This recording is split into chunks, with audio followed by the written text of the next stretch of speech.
Miguel Ángel García Guirea, 25 años al frente del Museo de Prehistoria, de Arqueología y Prehistoria de Cantabria.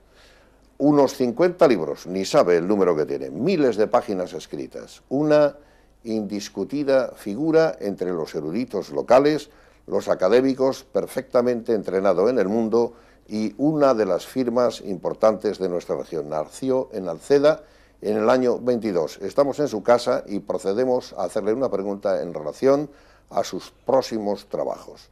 Miguel Ángel, ahora creo que estás con una enciclopedia del románico. En el románico eres una autorizada voz desde hace muchos años. ¿En qué consiste esta nueva tarea? Bueno, lo que voy a hacer ahora en la enciclopedia, ahora, los dos tomos, pues agrupan, simplemente es una adaptación de mis dos tomos, que son estos, a dos tomos como estos de la enciclopedia. Entonces, estos son demasiado especializados desde el punto de vista, pues no sé, histórico, de detalle, de citas, etcétera, mientras que la enciclopedia va dirigida más a personas menos especialistas, vamos a decir, a todo el mundo va dirigido para que entiendan lo que es el románico y lo que es sobre todo el conjunto del románico que se hace en la enciclopedia como natural. Tú sabes muy bien lo que son unas enciclopedias mejor que yo. ¿Por qué no nos hablas de el arte anterior, el prerrománico, y también de las características y las diferencias que hay con el arte?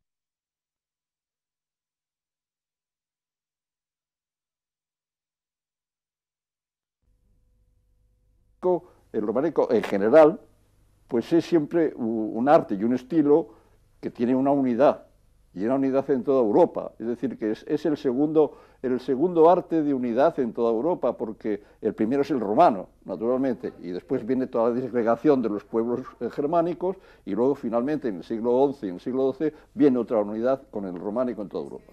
Entonces, es un estilo muy claro, muy preciso y muy concreto, pero nunca se repite. Es decir, que entonces, al no repetirse nunca, es muy difícil saber cuál es mejor ni cuál es peor del románico, por ejemplo, de Santander y de Palencia. Lo que sí sabemos es que tienen una cierta unidad toda Castilla. Es decir, hay una cierta unidad de un románico en Castilla, pero no muy marcada, ¿sí? Porque cada edificio es un mundo propio. Ahora, Palencia, caray, tiene un románico de una categoría ya de finales del 12, buenísimo, por ejemplo, que te diría yo, pues el friso de Carrión de los Condes, pues te daría pues, el friso también del apostolado de Moarbes, bueno, y todo lo que le podamos decir de Palencia, Santa Eufemia de Cozuelos, son iglesias fantásticas y completas. El románico de Palencia es mucho más llamativo, mucho más artístico, con una línea mucho más espléndida de manifestación, mientras que el románico montañés es mucho más popular y mucho más rural, podríamos decir mucho más rural, viviendo en parte de la influencia del románico palentino, porque se ve que, por ejemplo, Santillana del Mar pues está muy influida por las corrientes de Fromista, por todas las corrientes de Jaca incluso. Eso en el románico del 11. Y el románico del 12 es siempre mucho más, aquí en Cantabria, mucho más popular, mucho más rústicos y se nota muy bien la diferencia entre unos capiteles, por ejemplo, de la Santa María la Real de Aguilar y los capiteles de Fromista o los capiteles de Castañeda o cualquiera de los capiteles de las iglesias cántabras.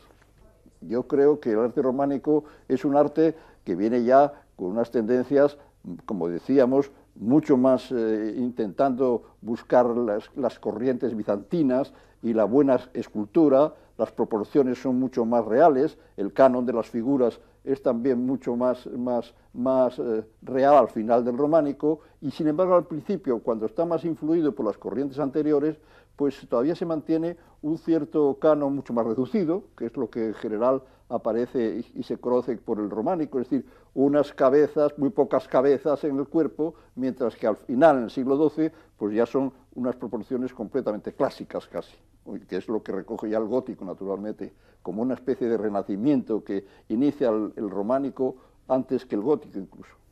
¿Qué te ha gustado más, excavar y trabajar en el ámbito de la prehistoria o tratar con los temas estilísticos y con los asuntos relacionados con el románico? Yo es que he sido un permanente interrogador, y que me gustaba siempre saber el principio y conocer el pasado, pero en doble sentido, en el sentido de estudiarlo por los textos y en el sentido de descubrirlo. Es decir, para mí la aventura y el descubrimiento pues es la cosa más fantásticas que se puede dar a uno que trabaja en estas materias. Es decir, cuando yo saco, por ejemplo, un bastón de mando de la arcilla y le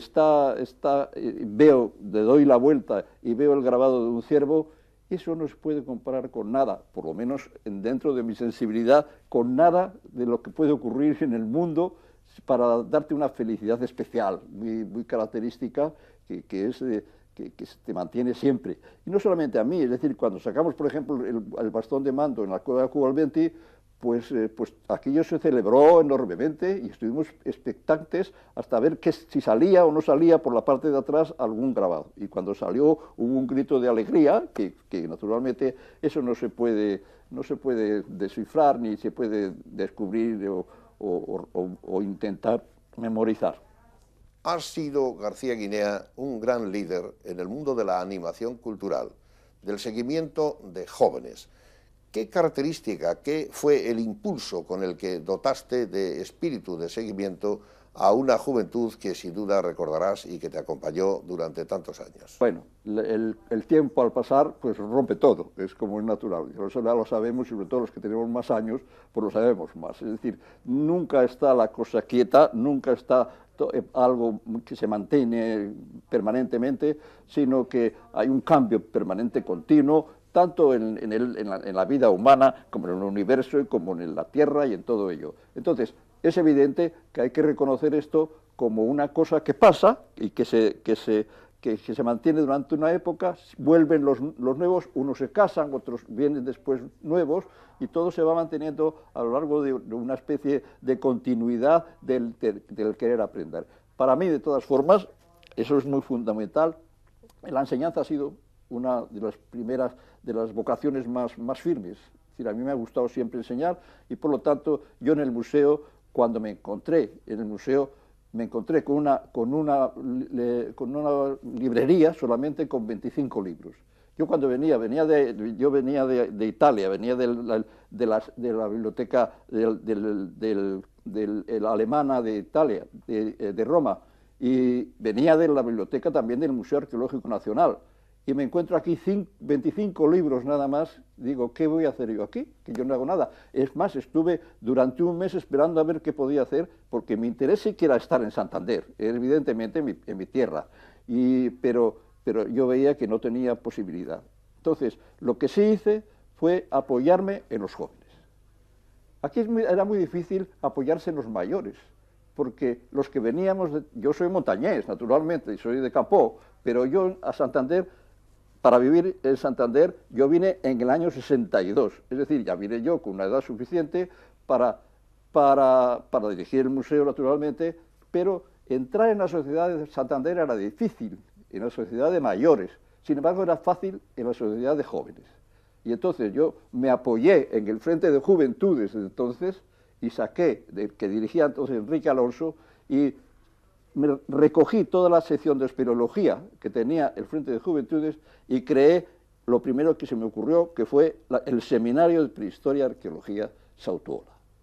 Entonces, eso es lo que, al ver que con ese seminario yo podía visitar las cuevas, ir a hacer los planos, pues eso me llevó a que dijese, bueno, me quedo, pero hay que formar una biblioteca. Entonces se creó una biblioteca, poco a poco se formaron dos revistas, que fue los cuadernos de espeleología, por una parte, que ha durado pues hasta el número 10, y luego el Sautuola, la revista Sautuola, que no la tengo aquí, pero la revista Sautuola, que sigue funcionando, y tenemos ya el número 11 cada año, de manera que es la que recoge lo que se puede decir toda la arqueología, el momento de las excavaciones en cada año aquí en Santander.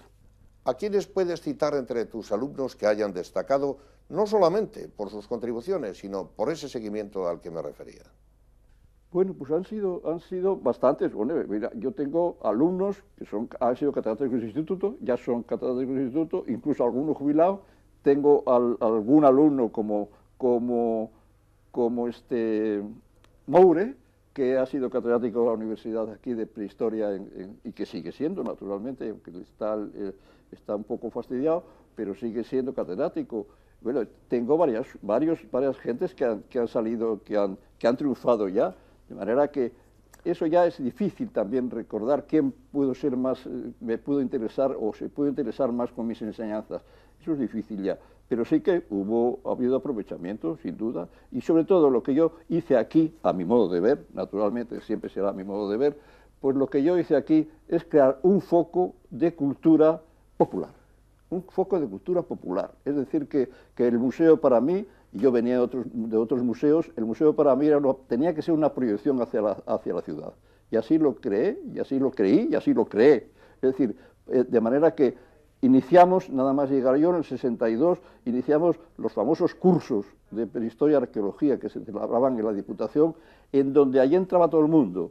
No se pedía ningún tipo de tarjeta ni de documento, entraba todo el mundo, niños, jóvenes, viejos, etcétera. Hasta tal punto tuvimos éxito que la gente se sentía, en un museo como era aquel desastroso de aspecto, tuvimos a la gente sentada en el suelo y todo, escuchando y siguiendo los cursos, los 10 cursos que se dieron un año tras otro. Hasta el punto que decían, pero estáis compitiendo con la Universidad Internacional. Pues no era eso, era todo lo contrario. Es decir, lo que nosotros queríamos y lo que quería el seminario era precisamente inculcar a los jóvenes desde el principio lo que es el interés por la arqueología. Y aquí tenemos esta iniciación a la arqueología que publiqué en 1966, y que está hecha exclusivamente para los niños de 14 a 16 años, para que se interesasen ya solamente. Lo publica la editorial Santillana aquí de Santander, 1966, como digo. Desastroso ámbito, has dicho, pero ¿y qué te parece la nueva idea de englobar todo el arte de Cantabria, bellas artes, prehistoria, en esa concepción que tiene el gobierno regional? Bueno, yo es que todo lo que sea progresar en la cultura, pues es aplaudido por mí, como es natural. Yo tendría otra orientación distinta, pero sí que me parece que un museo de la cultura montañesa, que sea un museo que encuadre todo lo que es la evolución del arte en Cantabria y de la arqueología y de la prehistoria, todo junto, pues es como una especie de enseñanza, de libro abierto para todo el que venga aquí y lo vea. Es decir, me parece bien la idea. Ahora, yo lo que quizá a lo mejor haría era dar muchísimo más valor dentro de la prehistoria, dentro del mundo de la cultura montañesa, a lo que tiene aquí de internacional Santander, que es decir, la prehistoria, toda la prehistoria, porque Santander es uno de los focos fundamentales de la prehistoria del mundo, de manera que eso no podemos olvidar, con Altamira y con otras muchísimas cuevas que tiene, y con hallazgos fundamentales, y futuro todavía enorme. No hablemos más de la cueva de la Garma, por ejemplo, que se ha encontrado hace muy pocos años. Bueno, pues es decir, todavía tiene un futuro enorme, pero con un valor internacional indudable. Es decir, no me parece mal, lo que hace falta es que se haga, porque unas cosas son los preparativos o las ideas y otra cosa son las realidades. Es decir, se puede hacer un museo, hay suficiente capacidad de interés por parte de Santander para hacer un museo de esas categorías, con tantos millones y con un proyecto de tanta dificultad como yo he visto en el proyecto que se ha hecho. Bueno, lo que sí he agradecido yo últimamente, porque yo desde luego he sido bastante olvidado, sí, eso es cierto, en cuanto a las peticiones que yo hacía. Cuando yo llegué aquí encontré evidentemente un museo que no era un museo, era un garaje. El garaje de la Diputación, eso era el museo. Bueno, me tuve que aguantar en eso, pero evidentemente yo todos los años, invariablemente, y estaban las peticiones, todos los años yo clamaba al presidente de la Diputación porque eso se tenía que cambiar. me propusieron muchísimos cambios. Entre ellos me propusieron ¿cómo se llama? Ahora el Hospital de San Rafael, que ahora es el local del gobierno de Cantabria. Pero cuando me lo propusieron, le dije yo, bien, pero eso, amigo, fue un momento que me lo propusieron, inmediatamente llegó el momento de la política y entonces se olvidó que el Museo de Prehistoria podía estar en el Hospital de San Rafael y se estableció la asamblea aquí y así sucesivamente. Me propusieron también últimamente el Mercado del Este. El Mercado del Este no se puede meter un museo porque es imposible. En fin, me propusieron muchísimas cosas. Me propusieron llevarlo a Santillana, que de ninguna manera. Yo dije, Santillana tiene el museo de Altamira y con eso tiene bastante ya. En fin, son cosas que solucionan casi siempre los políticos y nunca lo solucionan en realidad, porque a mí nunca me han preguntado cómo querría ser esto, cómo podría ser, jamás me lo han preguntado. Yo naturalmente no me meto donde no me llaman, o sea que yo les deseo que hagan una cosa buena. Hicieron ya una cosa buena, que es el obligar un poco a que el museo pudiese verse, porque yo tenía muchas veces, cuando venían prehistoriadores extranjeros y quería ver el museo, yo tenía que decir que el director no estaba, porque aquello no se podía enseñar. Miguel Ángel, has tenido fama de optimista y has sido un hombre de gran vitalidad. No digo que no ocurra ahora, pero hay quien ha hablado del resentimiento, hay quien habla de pesimismo. ¿Cómo enjuicias tu propio carácter a estas alturas? Primero, yo no soy pesimista de fondo en absoluto.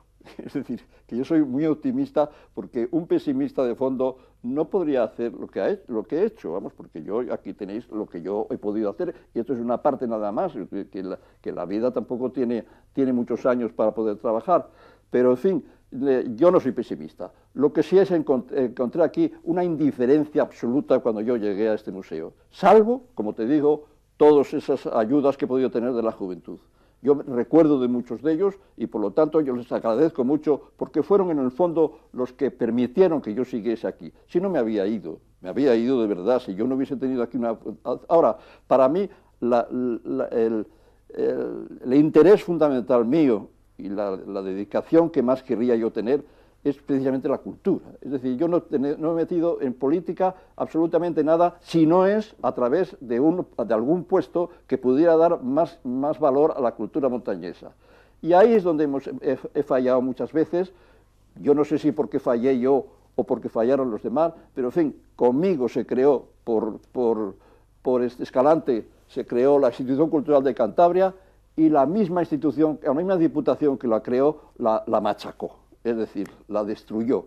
Bueno, no hubo protestas en la sociedad. Entonces, bueno, pues yo dije, pues muy bien, pues todo está así. La sociedad no le interesa absolutamente, y sigue sin interesarle, no le interesan las cosas de tipo cultural, la prehistoria. Es como una especie de adorno a lo que podría ser la cultura en general, y el interés por la cultura. La prehistoria, la historia, todo esto viene a ser siempre un adorno, pero no una finalidad fundamental para educar. Se nos llena la boca así, hablando de la Atenas del Norte, del Festival Internacional, también de la Universidad Internacional Méndez Pelayo, pero realmente es esta una región culta y las personas tienen interés en la cultura. Bueno, mire, yo no quiero meterme con nadie como natural, porque no es mi finalidad, ni es tampoco mi temperamento, pero es que en realidad el mundo está montado sobre una mentira general, es decir, no es la mentira actual, sino que todo está montado sobre una mentira. Si tú escarbas un poco las cosas, siempre verás debajo, como fundamento y como cimientos, una mentira. ¿Qué opinión te merece el padre Carballo, de que hay una biografía que está metida, sepulta en un cajón y no acaba de publicarse? Yo le conocí poco, pero sí que le conocí desde muy pronto, es decir, a los 16 años. Yo debo al padre Carballo mucha de mi interés por la arqueología, porque yo a los 16 años, estando en Naveda, en Campó, vino el padre Carballo a excavar un castro de Naveda, y allí estuvo, también vino con el Frente de Juventudes, y ahí yo verdaderamente me interesé muchísimo nos enseñó sus libros de prehistoria, sus dos novelas, etcétera, pero yo después me marché ya de mayor, ya vivía en Valladolid, y me marché, estuve en la universidad, y venía aquí ya, cuando era profesor de la Universidad de Valladolid, venía yo aquí a enseñar a los alumnos la escuela de Altamira fundamentalmente. Y entonces sí, visitaba siempre al padre Carballo, y nosotros tomábamos un té siempre, porque él tomaba tomábamos un té en la Austriaca, siempre, ahí, esos años que yo venía. Ahora, evidentemente, yo no he conocido al padre Carballo profundamente, pero para mí ha sido siempre una persona educadísima, un hombre interesadísimo en todas las cosas, de verdadera vocación por lo que hacía, y no puedo decir más que cosas buenas del padre Carballo en lo que a mí se me... Pensando globalmente, ¿qué es lo que no has hecho? Has tratado temas estilísticos, has tratado temas de prehistoria, has dado satisfacción a casi todas tus ambiciones, o por lo menos aquellas que se relacionan con tu pedigrí académico. Pues estoy continuando con esto, con hacer ya de Santander, ya que hice estos dos tomos, pues ahora aplicarles a la enciclopedia, para que la enciclopedia de Castilla y León siga ahora con estos dos tomos que se van a hacer de los 14 tomos de la enciclopedia de Castilla y León, para que siga con 2 tomos dedicados al románico de Santander. En este momento nada más, porque tengo un plazo fijo que será junio, junio del 2006, y estoy con ello porque es difícil. Me han entregado también, o han puesto a mi disposición tres alumnos para que me ayuden en todo esto, y espero que sí, que salgamos bien. De todo lo hecho, ¿cuál crees que es la mayor contribución? ¿Qué es lo que más pesa? Desde luego el románico, todo lo que he hecho del románico fundamentalmente, y de prehistoria también, porque yo me interesé mucho en prehistoria y he publicado cosas de Altamira, como estáis viendo aquí, y luego he publicado, porque yo nunca fui un especialista de decir, yo voy a estudiar las puntas de flecha de tipo cimerio, y me voy a estar toda mi vida, como los alemanes, estudiando las puntas de flecha de tipo cimerio. Publiqué un artículo sobre las puntas de flechas de tipo cimerio, pero inmediatamente después pasé a otras cosas, porque mi interés era mucho más universal de que estar metido todo en las puntas de eso, y eso para un hombre puede servir mucho para la ciencia, pero para un hombre individualmente no le sirve para nada. Una curiosidad, ¿por qué pintan los hombres primitivos de Cantabria? ¿Cuál es la razón? ¿Es religiosa? ¿Es telúrica? ¿Era para cazar mejor? ¿Qué es lo que hay al fondo de ese arte? Bueno, pues porque tenía evidentemente una religión, eso está seguro, porque son pinturas de tipo religioso. Es una religión muy primitiva, pero es una religión animalística, y pintaban, era fundamental para ellos el bisonte, el ciervo y todo eso, y pintaban para atraer a los seres desconocidos, estos mismos seres que nosotros desconocemos todavía, para atraerles a que les sirviese como alimento, porque en el fondo la base de todo el ser humano sabemos que es la vida y la materia. ¿Cuáles son las grandes desilusiones, Miguel Ángel? Me ha fallado una cosa muy fundamental, que es decir, la poca lealtad de la amistad. Es decir, creer que tienes amigos y de repente te encuentras con que lo que tienes son enemigos. Es decir, yo que siempre he ido con la cara delante y siempre he estado diciendo mis verdades, pero no otra cosa, es decir, nunca me he metido con nadie ni nada, pues creía que tenía más amigos, sobre todo aquí, en Santander, porque en Valladolid yo he tenido muchos amigos que me han durado siempre, pero en Santander han sido, pues, ¿qué te diría yo? Pues un poco desleales con lo que yo considero que es la amistad.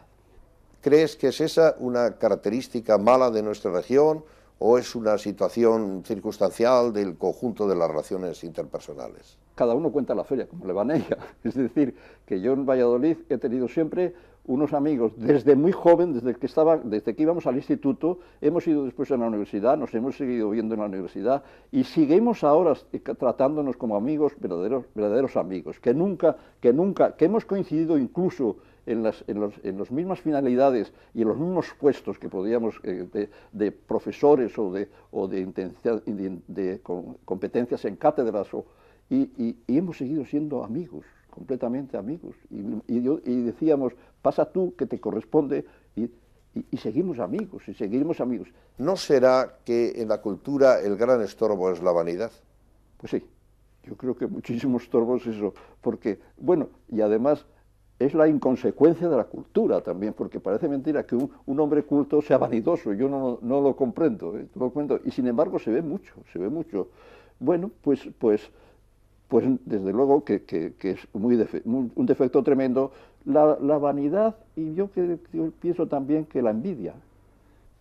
¿Qué criterio te merece esa lucha tradicional entre los que yo llamo eruditos locales y los académicos universitarios? No tengo yo ninguna idea de lucha y de eso. Es decir, que los que van camino de hacer cultura, me dan igual que sean universitarios que lo hayan trabajado ellos en su casa. Es decir, que la última finalidad es conocer, saber, proyectar, y todo eso lo mismo puede hacer un estudiante de la universidad que uno en su casa, por su ilusión en el trabajo y por su interés. En el campo de tus intereses, ¿qué ha ofrecido mayor estímulo? ¿El rango del arte o el de la historia, que es al fin y al cabo la especialización que elegiste para doctorarte? Bueno, pues es que yo creo que las dos cosas pueden ir muy bien juntas, es decir, una es apoyo de la otra y una es consecuencia de la otra. O sea que realmente a mí me interesan las dos mucho, pero yo creo que me interesa más el arte, porque el arte es menos mentira que la historia. En el tema artístico, ¿llegas a los significantes? ¿Crees que puede haber una significación posmoderna sin contenidos? ¿Qué opinas de esto? No lo entiendo. Con eso yo creo que no lo entiendo. Es decir, yo una cosa, cuando en el arte, una cosa que hace en mí el arte es cambiarme la situación antes y después de ver el arte. Es decir, si yo veo las Meninas, siempre me han causado una impresión que me ha durado y que no tenía antes en ese momento y que me dura después. Mientras que el arte moderno, este arte, yo, la verdad, decorativo lo es, pero arte creacional, poco. Entonces, ¿no crees que pueda considerarse el movimiento surrealista a la altura del románico? El surrealismo tiene sueño, delante de sí tiene un sueño, y bueno, me parece bien que se haga arte a través del sueño o de la imaginación del sueño. ¿Qué lugar ocupa en tu pensamiento y en tus preferencias la literatura? La literatura para mí es la verdadera creación. Es decir, cuando el hombre tiene algo que decir y algo serio en la vida, acude a la literatura. ¿Te consideras, en medio de todo, un escritor? Yo no sé si soy escritor o no, escribo, y yo no sé, claro, el que escribe es escritor. Lo que yo no te puedo decir es si soy bueno o mal escritor. Eso ya no lo puedo decir porque yo escribo a mi modo y se acabó. Es decir, y las cosas íntimas, mis intimidades, pasan a la literatura, no pasan ni a la arqueología ni a ninguna de esas cosas. Es decir, pasan a la literatura. ¿Piensas de ti mismo que eres un clásico? Pues me considero por lo menos un conservador del clasicismo, porque el clasicismo pues realmente tiene muchísimo valor, y dentro de mí hay mucho más clasicismo que novedades. Has citado en un par de ocasiones el Frente de Juventudes por razones cronológicas y vitales. Si se compara la contribución de conjunto del antiguo régimen en la cultura con lo que ha ocurrido en la transición y después, ¿cómo podrías hacer una valoración enfrentando una época a la otra? Bueno, yo creo que pueden compararse, hay cosas que se pueden comparar, porque lo que pasa es que tiene que pasar el tiempo para valorarlas, porque realmente nuestras generaciones todavía no pueden ser valoradas así de una manera clara. Es decir, tiene que pasar el tiempo. Conforme vengan las nuevas generaciones nos irán diciendo, porque hay muchas cosas escritas que todavía no han salido, y eso es conveniente esperar a que salgan. Y no por la democracia ni por la dictadura, porque la verdad es que el artista tiene muy poco en cuenta eso. Miguel Ángel, ¿cuáles son tus poetas preferidos? Pues mis poetas preferidos, luego, el primero es Machado. Antonio Machado, porque es el que se acerca más a mi sentido de la naturaleza y de la valoración del paisaje. Sí, pero ¿le hizo algún poema a Stalin? Ah, bueno, pues que a mí qué me importa.